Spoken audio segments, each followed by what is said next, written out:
জয় গুরু জয় গোসাই।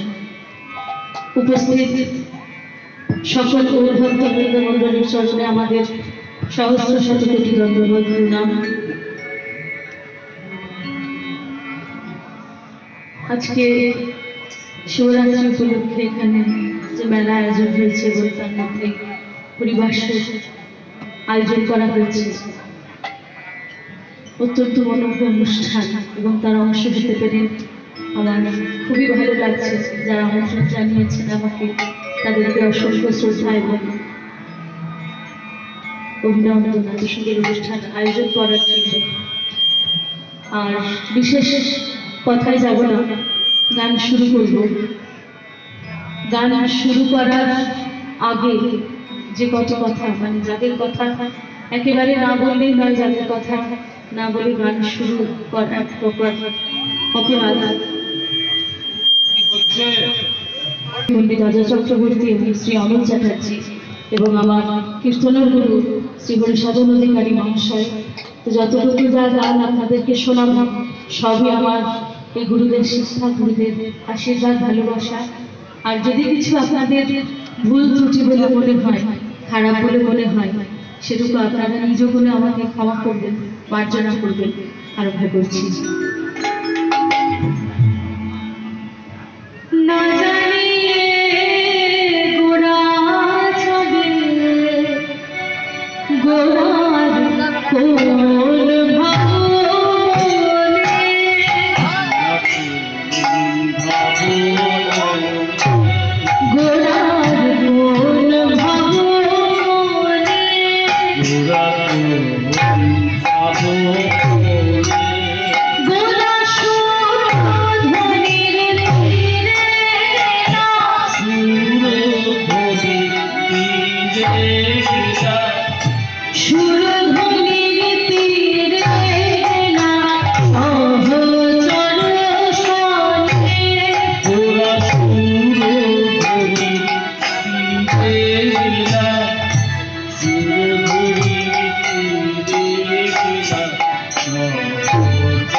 মনিটরটা তার একটু শার্প হয়, মনিটর একদম পাচ্ছি না। যখন সবকিছু একসাথে বাজছে ইনস্ট্রুমেন্ট গুলো, তখন আমি একদম শুনতে পাচ্ছি। জয় গুরু জয় গোসাই। ঘোর কলিযুগ, আর এই ঘোর কলিযুগ গোলহরির গোপন ধন শ্রী হরিনাম সংকীর্তন।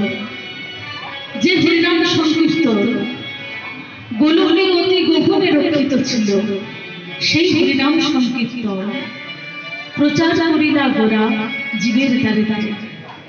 সেই হরিনাম সংকীর্তন মার খেয়ে, অপমানিত হয়ে, লাঞ্ছিত হয়ে প্রচার করলেন শ্রী শশীনন্দন গৌরসুন্দর। তাই বৈষ্ণব কবি বলছেন, ধন্য কলিযুগ ধন্য। বৈষ্ণব কবি কলিযুগকে ধন্য ধন্য করছেন, কলিযুগের গুণগান করছেন বৈষ্ণব কবি। কিন্তু আমরা যারা সাধারণ মানুষ, আমরা কেউ কেউ কখনো কলিযুগের গুণগান করে থাকি? কলিযুগের গুণগান আমরা কেউ কিন্তু খুব একটা করে থাকি না, বড় উল্টোটাই করি আমরা। যদি চোখের সামনে কোনো খারাপ কাজ বা খারাপ ঘটনা ঘটতে দেখি, আমরা কিন্তু কলিযুগেরই দোষ দিই, যে হবে না কেন, ঘোর বলি কলিযুগে আরো কত কি হবে। কিন্তু বৈষ্ণব কবি বলছে, ধন্য কলিযুগ ধন্য। কলিযুগকে তিনি ধন্য ধন্য করছে। কেন ধন্য? তা তিনি বলছে, যে যুগে আমার প্রেমের ঠাকুর শ্রী চৈতন্য অবতীর্ণ, যে যুগে প্রেমের ঠাকুর শ্রী চৈতন্য অবতার রূপে এসেছে, সে যুগ ধন্য। প্রতি যুগে যুগে তিনি জীব উদ্ধার করবার জন্য অস্ত্র ধারণ করেছেন। প্রত্যেক যুগে তিনি জীব উদ্ধার করবেন বলে, পাপীদের বিনাশ করবেন বলে, অধর্মের নাশ করে ধর্মের সংস্থাপন করবেন বলে নিজে হাতে অস্ত্র তুলে দিয়েছে। কিন্তু কলিযুগে আমার গোরা অবতার যখন আসছে, কলিযুগে গোরা অবতার এসে কি বলছে? তিনি বলছে, এবে অস্ত্র না ধরিব, অর্থাৎ এ যুগে আমি হাতে অস্ত্র ধারণ করব না। এবে অস্ত্র না ধরিব, প্রাণেও কারে না বধিব, কাউকে প্রাণেও বধ করব না। স্বয়ং ভগবানের অবতার এসে বলছেন যে তিনি হাতে অস্ত্র ধারণ করবেন না, কাউকে প্রাণেও বধ করবেন না। তাহলে অধর্মের নাশ হয়ে ধর্মের সংস্থাপন হবে কি করে? তিনি কি বলছেন তারপর? ঠিক আছে, প্রেম দিয়ে মাতাবো জগৎ। অর্থাৎ হরিনাম সংকীর্তনের প্রেম, হরিনামের প্রেমে তিনি সমস্ত জগৎকে এমন ভাবে মাতিয়ে দেবে যে হাতে অস্ত্র ধারণ করার প্রয়োজন হবে।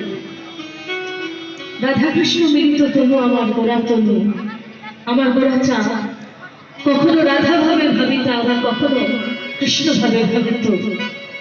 রাধা ভাবভূতি সুমলিত শ্রী শশীনন্দন গৌরসুন্দর। আজকে আমার গৌরসুন্দরের ভাবটা কেমন?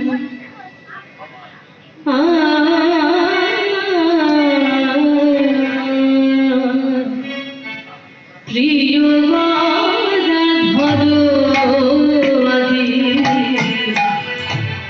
সঙ্গে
সঙ্গে করে নিয়ে সুরধ্বনির তীরে এসে উপস্থিত হয়েছে। আর সুরধ্বনির তীরে উপস্থিত হয়ে যত প্রিয় সখারা আছে সবাইকে নৌকোতে চড়িয়েছেন আমার গোরাচাঁদ। আর সখাদেরকে নৌকোতে চড়িয়ে দিয়ে গোরাচাঁদ নিজে আছে কি করছেন? নিজে করছেন কি? গোনা আপনি কান্ডারি হইয়া পায়ে নৌকা খানি, গোনা আপনি কান্ডারি হইয়া পায়ে নৌকা খানি, আর ডুবিল ডুবিল বলে শীতে সবে পানি, কখন ডুবিল ডুবিল বলে শীতে সবে পানি, এবার ডুবে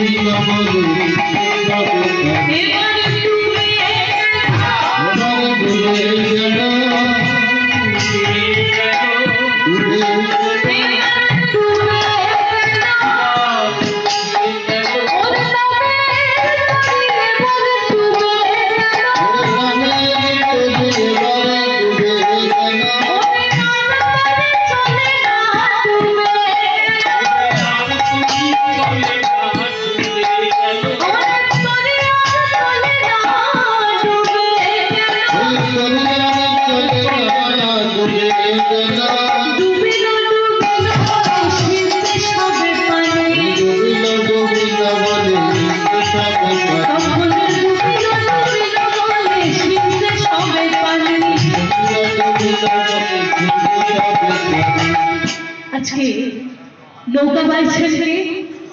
প্রিয় সখাদেরকে নৌকাতে চড়িয়ে দিয়ে স্বয়ং গৌরহরি নিজে আছে সেই নৌকাটি বাইছেন। কিন্তু যুগের এমনই হওয়া যে স্বয়ং গৌরহরি নৌকা বাইতে দেখেও কেউ কেউ বলে উঠছে যে দেখ গৌরের নামের তরি বুঝি আর চলে না, গৌরের তরি এবার ডুবু ডুবু, গৌরের তরি এবার ডুবে যাচ্ছে। কিন্তু স্বয়ং গৌরহরির তরি ডুবে যাচ্ছে, স্বয়ং গৌরহরির তরি আর চলছে না, এ কথা কারা বলছে? কারা বলতে পারে এমন কথা? যারা দিনান্তে একবারও গৌর বলে না, সারা দিনের মধ্যে একবারও যারা গৌরের কথা চিন্তাও করে না, তারা বলছে কথা। কিন্তু ভক্তমণ্ডলী কি বলছে? গৌর ভক্তবৃন্দ মণ্ডলী বলছে যে না না না, ও কথা ভুল কথা। যে তরির কান্ডারি স্বয়ং শ্রী গৌরহরি, সেই তরি কোনোদিনও ডুবে না, ডুবে যেতে পারে না। অর্থাৎ যে তরির কান্ডারি স্বয়ং শ্রী গৌরহরি, সে তরি কোনোদিনও ডুবে যায় না, অর্থাৎ সংসার মায়াজালে জড়িয়ে যায় না। আচ্ছা, আজকে আমার গৌরহরি যে তরিটি বাইছে, স্বয়ং গৌরহরি যে তরির কান্ডারি, যে নৌকোর কান্ডারি, সে নৌকোটি কেমন কেমন নৌকা? শেষে আমরা যেরকম নৌকা নদীতে ভাসতে দেখে কাঠার নৌকা, সেরকম নৌকা না। স্বয়ং গৌরহরি জীবের প্রতি করুণা করে কলিহত জীবকে উদ্ধার করবেন বলে, কলির জীবকে উদ্ধার করবেন বলে মনুষ্য দেহমাশ্রিত অর্থাৎ নরবপু আশ্রয় করে মানব দেহ ধারণ করে তিনি পৃথিবীতে এলেন।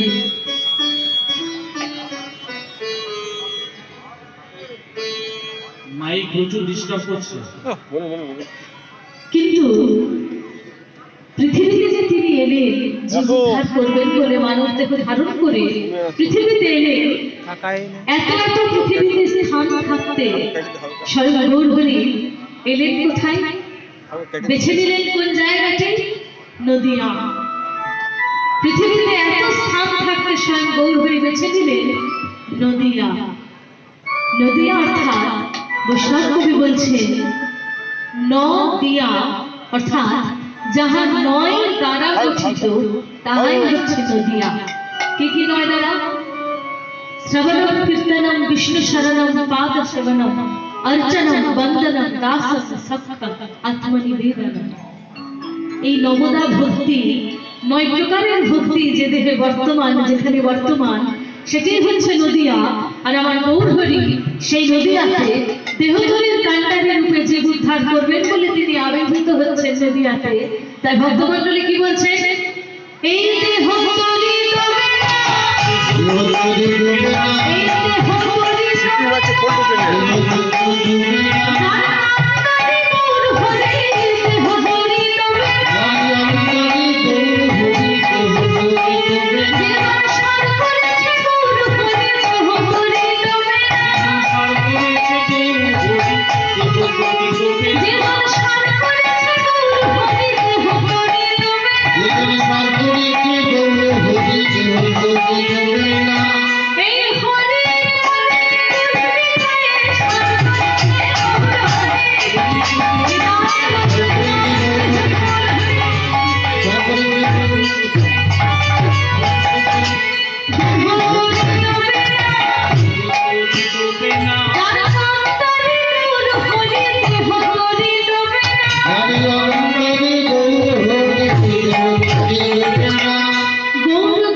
শ্রবণ করলাম গৌরচন্দ্রিকা, এরপর প্রবেশ করবো বৃন্দাবন লীলায়। আর বৃন্দাবন লীলায় প্রবেশের পূর্বে সবাই চেষ্টা করবো নিজের নিজের মনটাকে বৃন্দাবন ধামে নিয়ে যাওয়ার। চল রে আমার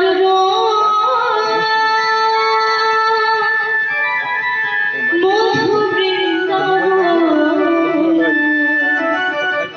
শ্যামকুণ্ড রাধা কুণ্ড গিরি গোবর্ধন।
আজকে শ্রীধাম বৃন্দাবনের ভাবটি কিরকম।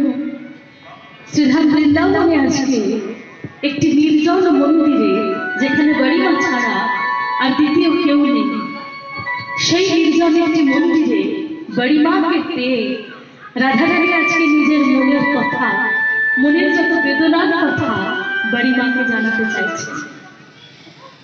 এই যে রাধারানী গরিমাকে পেয়ে আজকে নিজের মনের কথা, বেদনার কথা জানাতে চাইছে, এই গরিমাকে আর গরিমা বৃন্দাবনে এলেনই বা কি করে? গরিমা হচ্ছে স্বয়ং মা যোগমায়া। মা যোগমায়া স্বয়ং বৃন্দাবনে এলেন কি করে? একদিন হ্যালো, এই যে গরিমা, যাকে আজকে নির্জনের পেয়ে রাধারানী নিজের মনের কথা, বেদনার কথা বলছে, গরিমা বৃন্দাবনে এলেন কি করে? গরিমা কে? গরিমা হচ্ছে স্বয়ং মা যোগমায়া। মা যোগমায়া স্বয়ং বৃন্দাবনে এলেন কি করে? একদিন বাবা ভোলানাথ মাতা পার্বতীর সামনে ভগবান রামচন্দ্র সম্বন্ধে কিছু কথা বলেছে।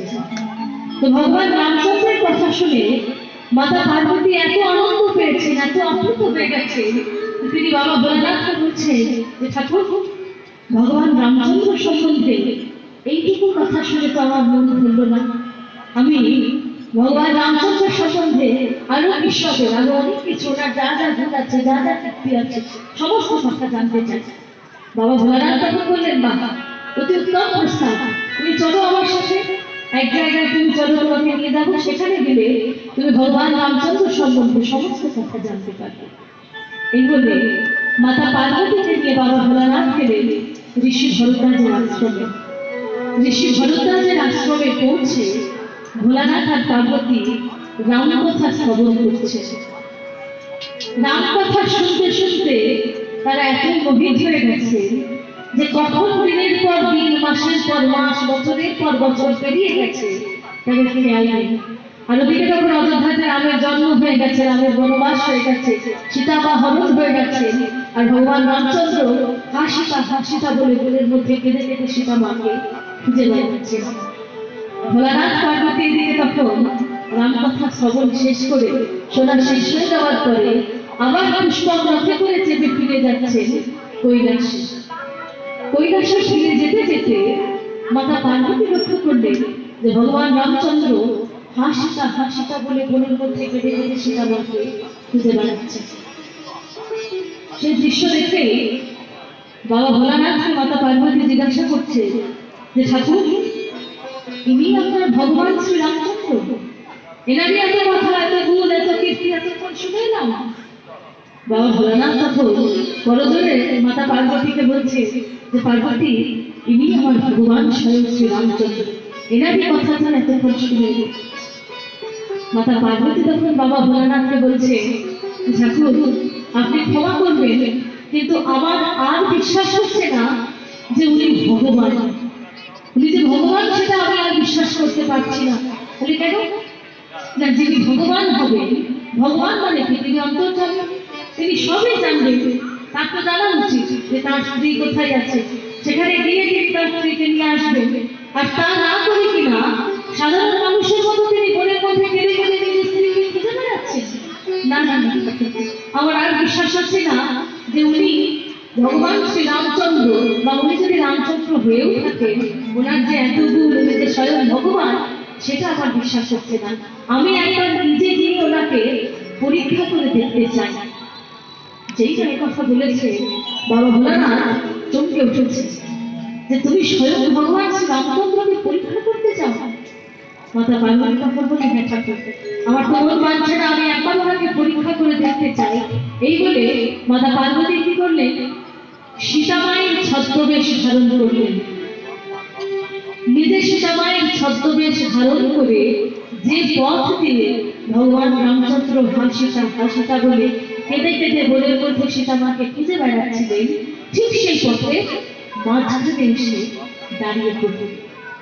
আর ওদিকে ভগবান রামচন্দ্র যখন সীতামাকে খুঁজতে খুঁজতে সীতার ছদ্মবেশধারী মাতা পার্বতীর সামনে এসে দাঁড়ালেন, এসে দাঁড়িয়ে করজোড়ে তিনি মাতা পার্বতীকে বলছে যে মা, আপনি হঠাৎ এখানে এই বেশে কেন?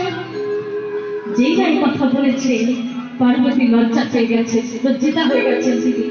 ঠাকুর, আমি আপনাকে পরীক্ষা করতে এসেছিলাম আর আপনি আমাকে চিনে ফেললেন। ঠাকুর, আপনি যখন আমাকে চিনেই ফেললেন, আপনি তো অন্তর্জামী, আপনি তো সবই জানেন যে আজকে আমি কেন এখানে বেশি এসেছি। ভগবান, আমি কি কোনোদিনও আপনার লীলা সহকারী হতে পারবো না? কোনোদিনও কি আমি আপনার লীলায় অংশগ্রহণ করতে পারবো না? বলে মা, তুমি আমার লীলা সহকারী হবে, কিন্তু এই লীলাতে নয়, আমার পরবর্তী লীলায় শ্রীধাম বৃন্দাবনে তুমি আমার লীলা সহকারী হবে। তবে একটা কথা, আজকে যেমন তুমি আমার মায়ের মতো, তোমার সাথে আমার সম্পর্ক মাতা পুত্রের সম্পর্কের মতো, পরবর্তী লীলাতেও কিন্তু তুমি আমার মায়ের মতো। সেই পরবর্তী লীলাতে স্বয়ং মা যোগমায়া বৃন্দাবনে আবির্ভূতা হলেন। আর যেহেতু তিনি বয়সের সবার চাইতে বড় ছিলেন, সেজন্য ব্রজভাষায় ওনাকে সবাই বলতো বড়িমা। সেই বড়িমাকে আজকে রাধারানী নির্জনে পেয়েছে, আর নির্জনে পেয়ে নিজের মনের যত বেদনার কথা, দুঃখের কথা তিনি বড়িমাকে জানাচ্ছে। রাধারানীর বেদনার কথা, দুঃখের কথা কি?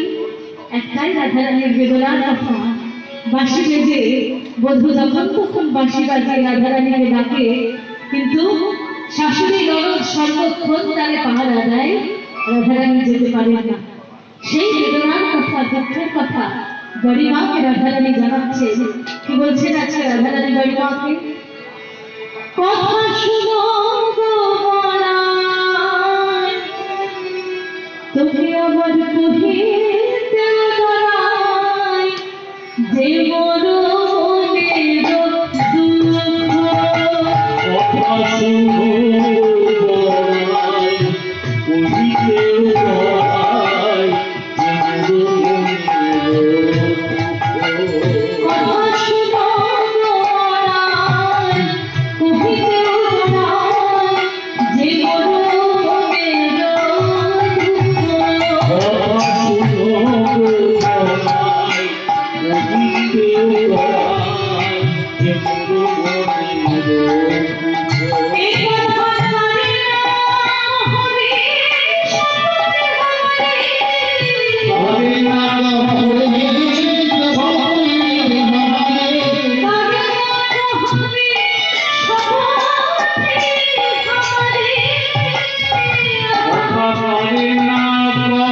শুনো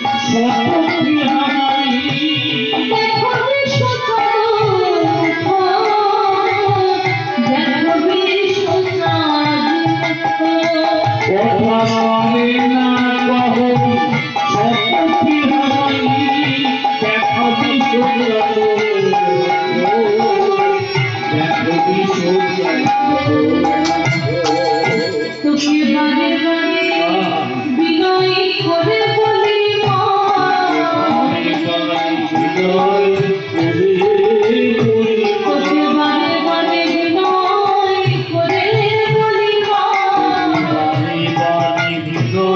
কহিতে বড়াই, যে মরণের দুঃখ।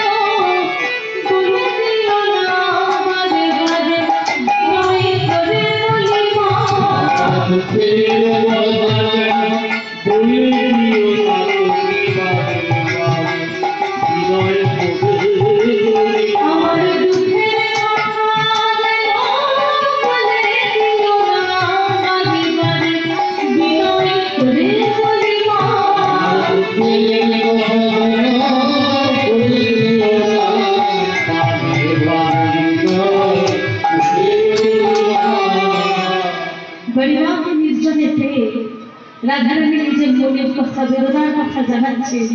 তিনি বলছেন, বড়াই, বাঁশি বেজে যখন তখন আমাকে ডাকে, কিন্তু আমি যাই কি করে বলতো? দ্বারে সর্বক্ষণ শাশুড়ি ননদ বাগানির মতো পাহারা দিচ্ছে। ওরা আমাকে নীল শাড়ি পরতে দেয় না, কারণ আমার বধূর গায়ের রং নীল বলে। ওরা আমাকে যমুনার ঘাটে যেতে দেয় না, কালো মেঘের পরেও আমাকে চাইতে দেয় না, তাকাতে দেয় না, আমার বধূর গায়ের বরণটি কালো মেঘের মতো বলে। তা বড়াই এই অবস্থায় আমি কি করে বলতে পারিস? বাসি বেঁচে তো আমাকে যতক্ষণ ডাকে, কিন্তু আমি যাই কি করে? গরিমা বলে, কেন রাই? যারা কৃষ্ণ ভালোবাসে না, কৃষ্ণ নয়নে হেরে না, কৃষ্ণের উপাসনা করে না, তাদের থেকে কৃষ্ণ দর্শনে যাওয়ার উপায় একটাই, ছলে বলে কৌশলে রবীন্দ্র দর্শনে যেতে হবে। রাই, আজকে আমরাও ছলে বলে কৌশলে রবীন্দ্র দর্শনে যাব। রাধারানীর সাথে গরিমা সেই নির্জন মন্দিরে বসে এই কথা হচ্ছে, আর এদিকে গোবিন্দ কি করছেন? গোবিন্দ কি করছেন? আজকে শ্রীরাম সুদাম রাম সুদাম যত সখারা আছে, সমস্ত সখাদেরকে নিয়ে আজকে গোঠের অন্য কোন স্থানে না গিয়ে সোজা উপস্থিত হয়েছে যমুনা তীরে। যমুনার তীরে আজকে যমুনার তীরে উপস্থিত হয়ে গোবিন্দ লক্ষ্য করলেন যে যমুনার জল আজকে হঠাৎ এভাবে বেড়ে উঠল কেন? যমুনার জল আজকে হঠাৎ বেড়ে উঠেছে কেন? যমুনার তীরটা বেড়ে ওঠার সময় নয়, বেড়ে ওঠার কথা নয়, বর্ষাকালও নয়, যমুনা কেন বেড়ে উঠল? অন্তর্যামী গোবিন্দ বুঝতে পেরে গেলেন যে সেই তো তিনি যমুনাকে একদিন কথা দিয়েছিলেন যে যমুনা আজকে নয়, অন্য আর একদিন আমি একা নই, স্বয়ং বৃষভানু রাজমন্দিরে শ্রীমতী রাধারানীকে বক্ষে ধারণ করে তোর বক্ষে জীবন চরণ দেব। সেই যে সেদিন তিনি যমুনাকে কথা দিয়েছিলেন, আজকে হচ্ছে যমুনাকে দেওয়া সেই কথা রাখবার দিন। এই কথাটা গোবিন্দ কবে দিয়েছিলেন যমুনাকে? এটি হচ্ছে সেদিনের কথা, ভাদ্র মাস অষ্টমী তিথি। বসুদেব দেবকী কংসের কারাগারে কারাবদ্ধ, দেবকীর অষ্টম গর্ভে আবির্ভূত হয়ে শঙ্খ চক্র গদা পদ্মধারী চতুর্ভুজ নারায়ণ। ছেলেকে দেখে তো বসুদেব দেবকী ভয় পেয়ে গেলেন যে কেমন সন্তান, চারটি হাত, শঙ্খ চক্র গদা পদ্ম নিয়ে জন্মগ্রহণ করেছে। বসুদেব দেবকী সব চিন্তা করছে। এমন সময় দৈববাণী হলো যে বসুদেব, আজকে তুমি পুত্র স্নেহ ভুলে যাও, তুমি আমাকে রেখে এসো নন্দালয়।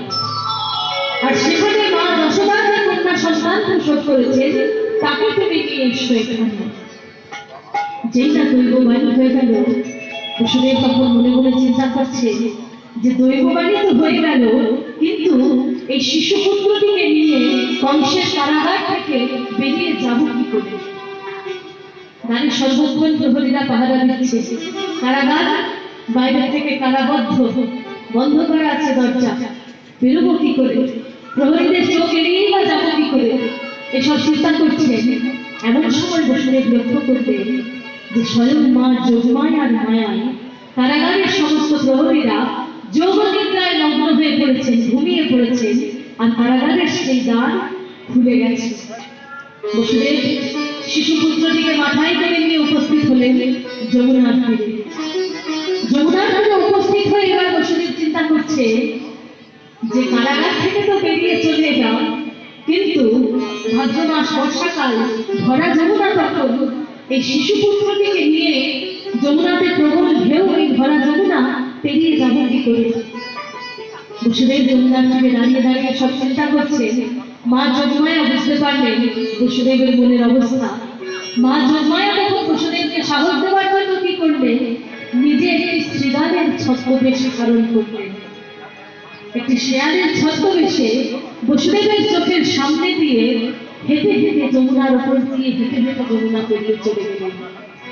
বসুদেব তখন মনে মনে চিন্তা করছেন যে আমি এত বোকা, আমার চোখের সামনে দিয়ে একটা শেয়াল হেঁটে হেঁটে যমুনা পেরিয়ে চলে গেল, আর আমি এখনো যমুনার তীরে দাঁড়িয়ে দাঁড়িয়ে চিন্তা করছি যে আমি যমুনা পেরিয়ে যাবো কি করে? বসুদেবের মনে সাহস এসে গেল। বসুদেব শিশুপুত্রটিকে নিয়ে নেমে পড়লেন যমুনায়। কিন্তু যতই বসুদেব এগিয়ে এগিয়ে যাচ্ছে, যমুনার জল কিন্তু ততই আস্তে আস্তে বেড়ে উঠছে। কারণ যমুনা মনে মনে চিন্তা করছে যে আজকে আমার বক্ষের উপর দিয়ে স্বয়ং ভগবান পেরিয়ে চলে যাচ্ছে, আর আমি একবারও ভগবানের শ্রী চরণ দুটি স্পর্শ করবো না। তা কি হতে পারে? ভগবানের শ্রী চরণ দুটি একবার স্পর্শ করবেন বলে যমুনা আস্তে আস্তে বেড়ে উঠছে, কিন্তু যমুনাও এখানে পড়ে গেছে দুটা হাত। বসুদেবের কণ্ঠ পর্যন্ত জল এসে গেছে, যমুনার জল বাড়তে বাড়তে তার বেশি কিন্তু আর বাড়তে পারছে না। কেন? কারণ যমুনা ভাবছে যে আমি যদি এর থেকে আরো একটু বেড়ে যাই তাহলে তো আজকে আমার স্রোতে ভেসে যাবে স্বয়ং বসুদেব, যিনি কৃষ্ণের পিতা, সম্পর্কে যমুনারও পিতার মতোই হচ্ছে। কেন পিতার মতো হচ্ছে? না, যমুনার উৎপত্তি হচ্ছে গোকুলের বিরজার থেকে। বিরজা হচ্ছে কৃষ্ণ প্রেয়সী, তাহলে যমুনাও কৃষ্ণ প্রেয়সী। কৃষ্ণ প্রেয়সী যমুনা যদি হয়, কৃষ্ণের পিতা তো সম্পর্কে যমুনারও পিতার মতোই হচ্ছে। পিতৃস্থানীয় একটি মানুষকে আজকে আমি আমার সাথে ভাসিয়ে দেব। আবার আমি যদি এর থেকে আরো একটু না বাড়তে পারি তাহলে ভগবানের শ্রী চরণটিও স্পর্শ করতে পারবো না। যমুনা দোটানাই পড়ে গেছে। অন্তর্যামী গোবিন্দ বুঝতে পেরে গেলেন যমুনার মনের অবস্থা। গোবিন্দ তখন যমুনাকে বললেন, যমুনা আজকে নয়, আজকে যদি তুই আরো একটু বেড়ে যাস তাহলে তো তোর স্রোতে আমি ভেসেই যাবো। লীলা সম্পর্ক করবো কি করে? আজকে নয়, আমি কথা দিচ্ছি অন্য আর একদিন আমি একা নই, স্বয়ং বিশ্বভানু রাজনন্দিনী শ্রীমতী রাধারানীকে বক্ষে ধারণ করে তোর বক্ষে যুগল চরণ দেব। সেই যে তিনি যমুনাকে কথা দিয়েছিলেন, অন্তর্যামী গোবিন্দ আজকে যমুনাকে দেখে বুঝতে পেরে গেলেন যে যমুনাকে দেওয়া সেই কথা রাখবার দিন হচ্ছে আজকে। যমুনাকে দেওয়া কথা রাখবার জন্য গোবিন্দ কি করলেন? গোবিন্দ শুরু করলেন নৌকা বিলাস লীলা। আর লীলা শুরুর প্রথমেই তিনি কি করলেন? লীলা করবেন বলে একটি অপূর্ব সুন্দর নৌকা তৈরি করবেন। তিনি নিজে সুন্দর করে নাবিক সাজলেন আর অপূর্ব সুন্দর একটি নৌকা তৈরি করলেন। কিরকম সেই নৌকাটি? সাধারণ নৌকা নয়, সোনা, রূপো, হিরে, মণি, মাণিক্য, প্রবাল এই সমস্ত কিছু দিয়ে তিনি একটি নৌকা তৈরি করলেন আজকে। কিরকম সেই নৌকাটি?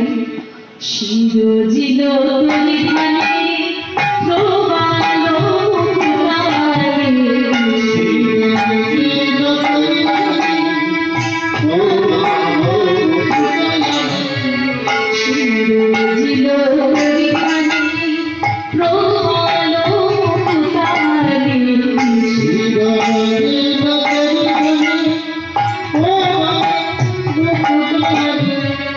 মাঝে মাঝে হীরার হীরার গাঁথনি, মাঝে মাঝে হীরার হীরার গাঁথনি, মাঝে মাঝে হীরার হীরার গাঁথনি, মাঝে মাঝে হীরার হীরার গাঁথনি, হীরা দিয়ে গেছে দেখো, হীরা দিয়ে গেছে, কত হীরা দিয়ে গেছে দেখো, হীরা দিয়ে গেছে, বলে মায়ার মরণ খানি কত হীরা দিয়ে গেছে, মায়ার মরণ কত হীরা দিয়ে গেছে, বলে মায়ার মরণ খানি কত হীরা দিয়ে গেছে, বলে মায়ার মরণ খানি কত হীরা দিয়ে গেছে, শিরোজিল তলিখানি প্রবাল মুকুটারে, শিরোজিল তলিখানি শিখি পুচ্ছ কুঞ্জ ছড়া, রজত কাঞ্চনে মোড়া, শিখি পুচ্ছ কুঞ্জ ছড়া, রজত কাঞ্চনে মোড়া, শিখি পুচ্ছ কুঞ্জ ছড়া, রজত কাঞ্চনে মোড়া, শিখি পুচ্ছ কুঞ্জ ছড়া, রজত কাঞ্চনে মোড়া, কে দোয়ালে রজত মিষ্টিনি, কে দোয়ালে রজত মিষ্টিনি, কে দোয়ালে রজত মিষ্টিনি, আহা কে দোয়ালে রজত মিষ্টিনি। নানান প্রকার সোনা, রূপো, হিরে, মণি, মাণিক্য দিয়ে একটি অপূর্ব সুন্দর নৌকা তৈরি করে আর নিজেও নাবিক সেজে গোবিন্দ এবার চিন্তা করছে যে এই যে আমি নাবিক সাজলাম আর এত সুন্দর করে একটা নৌকা সাজালাম, এই কথাটা আমি গোপীদের কাছে পৌঁছাবো কি করে? গোপীদের কাছে এই খবরটা আমি পৌঁছাবো কি করে? কারণ গোপীদেরকে যদি না জানাতে পারি, গোপীদের সাহায্য ছাড়া আজকে লীলা সম্পূর্ণ হবে না। তাহলে গোপীদের কাছে এই খবরটা পৌঁছাবো কি করে? গোপীদের কাছে খবর পৌঁছানোর উপায় একটাই, যমুনার তীরে বসে বংশীধ্বনি সংগীত করা, বাঁশি বাজিয়ে গোপীদেরকে ডাকা। গোবিন্দ কি করলেন? যমুনার তীরে বসে বাঁশি বাজাতে আরম্ভ করলেন। আর সেখানে সেই নির্জন মন্দিরে বসে রাধারানী বাড়িমাকে এই মনের বেদনার কথাই জানাচ্ছে যে বাঁশি বেজে রাধারানীকে যখন তখন ডাকে, কিন্তু তিনি যেতে পারেন না। সেই বেদনার কথা জানাতে জানাতে আবার গোবিন্দের বাজানো সেই বাঁশি রাধারানীর কানে প্রবেশ করল। আর যেই না রাধারানীর কানে সেই বাঁশি আবার প্রবেশ করেছে, রাধারানী তখন বাড়িমাকে বলছে, ওই দেখ বাড়িমা, তোকে সেই কথা বলতে না বলতেই আবার আবার সেই ডাকাতে আর ডাকাতে ঘর ভাঙানো পুরো ত্যাগী করা বাঁশি আবার বেজে গেল। বাড়িমা, বাঁশি বেজে যখন তখন আমাকে ডাকে, কিন্তু আমি যাই কি করে, যাবো কি করে? কেন রাই? ওই যে তোকে বললাম, যারা কৃষ্ণ ভালোবাসে না, কৃষ্ণ নয়তে জানে না, তাদের থেকে কৃষ্ণ দর্শনে যাওয়ার উপায় একটাই, ছলে বলে কৌশলে গোবিন্দ দর্শনে যেতে হবে। আজকে আমরাও ছলে বলে কৌশলে গোবিন্দ দর্শনে যাব। কিসের ছলা করে আজকে গোবিন্দ দর্শনে যাব? না, মথুরার হাটে পসরা বিক্রি করতে যাওয়ার ছলে সেই পথের মাঝেই গোবিন্দ দর্শন হবে। রাই, তুই পসরা ভালো করে সাজিয়ে নে, আর আমি গোকুলের কুটিতে ঘুরে ঘুরে দেখি যে আজকে বাঁশি কার কার কানে বাজলো, কার কার আজকে গোবিন্দ দর্শনে যাওয়ার সময় হলো। এই যে গোবিন্দ আজকে বাঁশি বাজাচ্ছে, এই বাঁশি তোর কি মনে হয় আজকে সবার কানে এই বাঁশি প্রবেশ করছে? তুই এই বাঁশি শুনতে পাচ্ছিস, তার মানে কি আজকে সবাই এই বাঁশি শুনতে পাচ্ছে? তা নয়, গোবিন্দের বাঁশি সবার কানে প্রবেশ করে না। গোবিন্দ যাদেরকে সেই বাঁশি শোনার মতো কান দিয়েছে, তারাই একমাত্র সেই বাঁশি শুনতে পায়। গোবিন্দের এই বাঁশি যে শুধু সেদিন বেজেছিল তা নয়, গোবিন্দের বাঁশি আজও বাজে, কিন্তু যারা অতি ভাগ্যবান, অতি সুজন, যারা একমাত্র তারাই সেই বাঁশি শুনতে পায়। স্বয়ং ভগবান বলছে, যে যথা মাং প্রপদ্যন্তে ত্বং তথৈব ভজাম্যহম। অর্থাৎ যে আমাকে যেভাবে ভজনা করে সে আমাকে সেইভাবেই পায়, যে আমাকে যে রূপে চায় সে সেই রূপেই আমাকে পায়। আজকেও গোবিন্দ যে বাঁশি বাজাচ্ছে, যে যেরকম ভাবে গোবিন্দকে কল্পনা করেন, যে যেরকম ভাবে গোবিন্দকে চায়, গোবিন্দের সাথে যার যেরকম সম্পর্ক, সে সেরকম ভাবে বাঁশি শুনতে পাচ্ছে। গোবিন্দের একটি বাঁশি একই সুরে আছে গোবিন্দ বাজাচ্ছে, কিন্তু সেই বাঁশি প্রত্যেকে অন্য অন্য রকম ভাবে শুনছে। কিরকম না, মা যশোদা অন্তঃপুরে কাজ করতে করতে গোবিন্দের বাজানো বাঁশি যখনই মা যশোদার কানে প্রবেশ করেছে, মা যশোদাকে শুনছেন তখন, মা যশোদা শুনে বাঁশি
বাঁশি বাজিয়ে বলছে যে মা আমার বড্ড খিদে পেয়েছে, তুমি আমাকে একটু ননি দাও।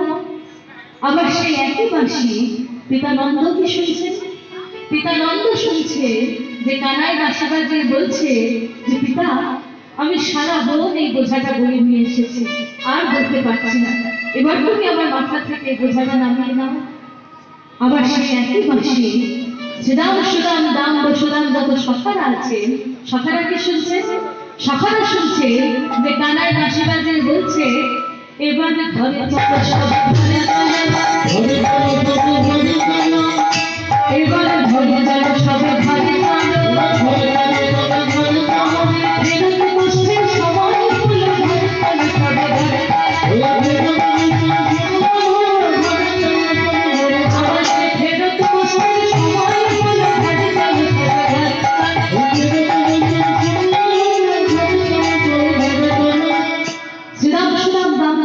সখারা শুনছে যে কানাই বাঁশি বাজিয়ে বলছে যে এবার ঘরে ফিরে চলো, আমাদের ঘরে ফেরার সময় হয়ে গেছে। আবার সেই একই বাঁশি সেই নির্জন মন্দিরে বসে স্বয়ং রাধারানী কি শুনছে? রাধারানী শুনছে যে গোবিন্দ বাঁশি বাজিয়ে বলছে ও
বুড়িমা আজকে গোবিন্দ দর্শনে কি করে যাব?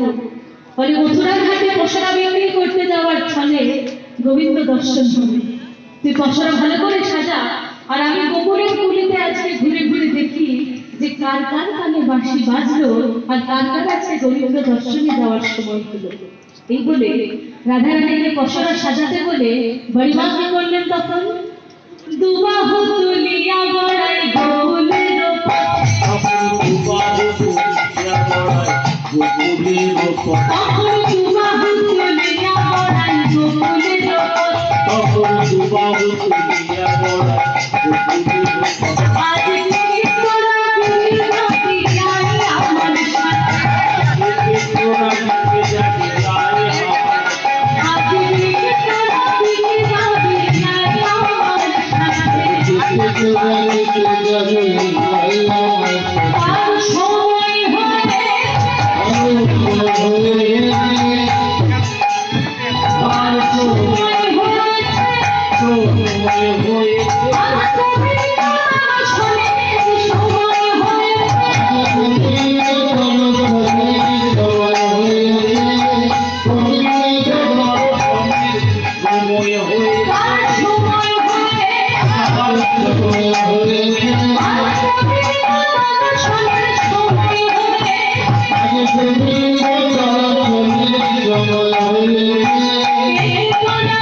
बड़ीमा गोकुलेर कुलिते कुलिते घुरे घुरे देखते लागलेन जे कार कार काने आजके गोविंदेर बासे प्रवेश करेছে, कार कार आजके गोविंद दर्शने যাওয়ার ইচ্ছে হয়েছে, সময় হয়েছে।